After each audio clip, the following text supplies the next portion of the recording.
I was approaching a stop, and I see a wheelchair passenger up a ways. And I got to prepare myself for the struggle. I get to the stop. I put the gear in park. I pop the e-brake. I remove my seatbelt, open the door, raise my hand so the able-bodied passengers know not to get on yet. Then I get out of my seat and walk past the yellow line. I lift up the 3 little seats that make room for the wheelchair, and then I walk back to my seat. I lift up and hold the ramp switch to let the ramp down. I wear a reassuring smile the entire time, and I ask the passengers to give me a moment, even though we all know it's going to take longer than that. I ask with a smile. And then I wait for the wheelchair passenger to get on. So this one gets on pretty expedient, but they weren't clean. Like, I could smell them. They were musty, hairs in a rat's nest. Oh, the shoes. The shoes were just ran over. and her shirt was up with her belly out, and she was not wearing a crop top. And she had on shorts. Just overexposed for her size. And the chair had a smell like old cheese and sink water. Like the dishwater after the dinner dishes. Well, so there's this clinic across the street, behind me. And most of the time you pick up these wheelchair passengers, they're coming from an appointment. So what's on those wheels? And she's already not the cleanest person in the world. And I keep hearing this thing keeps getting passed for not cleaning your hands. So what's on those wheels that I have to touch now? With a smile, as I always do. I make sure I get her into position. I get down on my knee. I make small talk while I'm trying to figure out the safest spot to hook her wheels. Get 1 hook on, 3 more to go. So I'm still smiling and chuckling at something, occasionally that she thought was funny, but was really just inappropriate and slightly racist. 2 hooks on. And it's taking forever to get it on because she's got all this crap on the back of her back.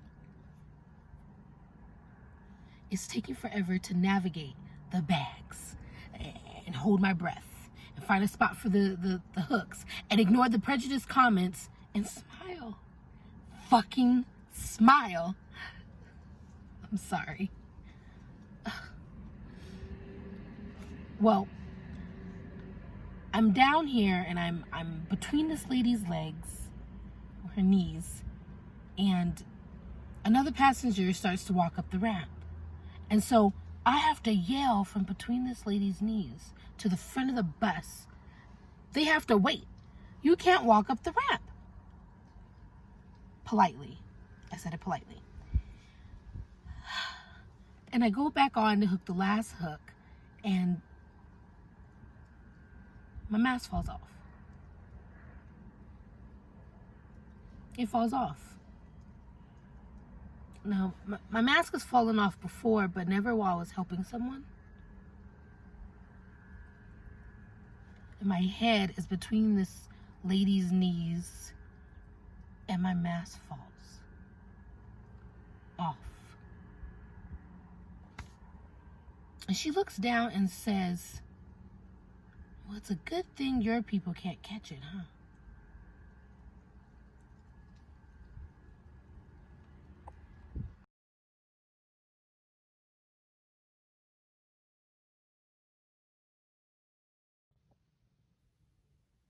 It's still dark out, and the street lights are still on. I love the silence in the morning. I get to the yard and I clock in with Eric at dispatch. He's the best. He leaves funny messages over the radio, and he tries to make sure he gives me the good buses. I get to my bus, and once I finish my inspection, I hit that dark, quiet, empty street. And it's emptier than usual nowadays. Just me and the bus. And once I turn out of that driveway, I'm in my happy place. It's the best part of my day. The beginning and the end. There's this level of freedom in it. I crack open the window to feel the cool, fresh air hit my face, the morning breeze. There's this peace, about being behind the wheel of something so much bigger than me that I control.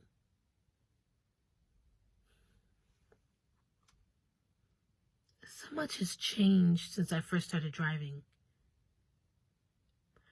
People used to get on. I take them to their stop, they get off. There was contact with the regulars, handshakes and hot fives to the kids. Now they just get on and take a seat, too afraid to touch anyone or anything.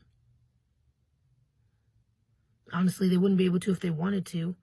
I'm covered up in plexiglass. There's this plexiglass shield in my seating area now. And I'm in this hot-ass uniform trying to keep it clean because sweat stains don't come out as easily. I'll be extra careful today.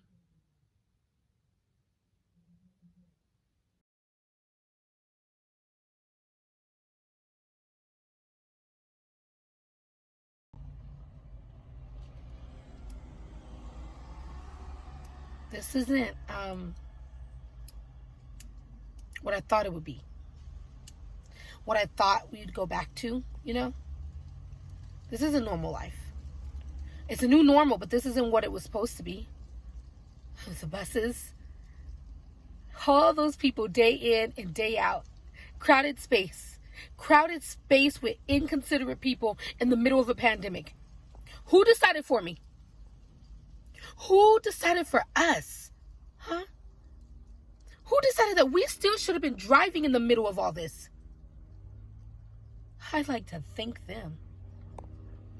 I like to thank them for thinking that I wanted to be a hero, essential. Oh, but they were wrong about that one. And I'm so sick of hearing people say that I had a choice, that I could have said no, I could have stayed safe at home, but I didn't. I had no choice.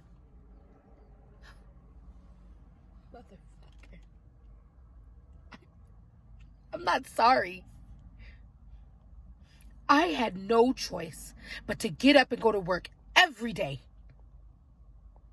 To pay the bills, to get the mortgage paid, to pay for groceries for 10 damn people. Yeah, 10 people who depend on my income because I make the most. I had no choice. The company held this ceremony for all the drivers being essential workers. And the drivers who lost their lives during all this, their families got certificates and bereavement gifts. Flowers, gift cards. No, we're sorry we got your loved one killed. This is all our fault for making them work every day. Putting them in harm's way for strangers who were going to places that should have been closed in the first place. Keolis gave me an award. They have cameras on the buses and they watch our every move. And they saw me and they watched me. And they gave me a little metal thing with a plaque that said, "Thank you for getting us through our nation's toughest time," with a smile. And there's some other heroic bull crap on there, but I don't remember because I threw it away.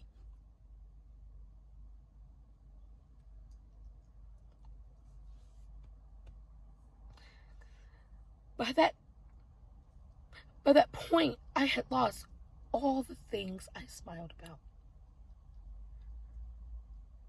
I watched my soon-to-be mother-in-law take her last breath on FaceTime. Because she was in a room all alone with tubes and plastic curtains. And we watched the brightness of life leave her.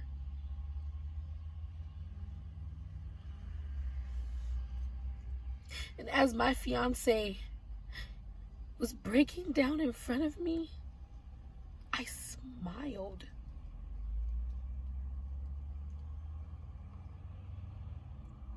I smiled.